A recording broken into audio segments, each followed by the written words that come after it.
Hello, my name is Matthew Brown with HomeSight Inspections, and I've been inspecting homes for the past 16 years.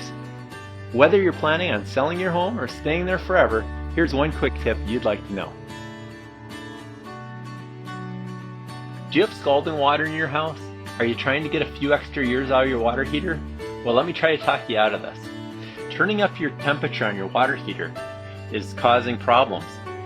By having excessive amounts of heat in your water, you're wearing out your fixtures.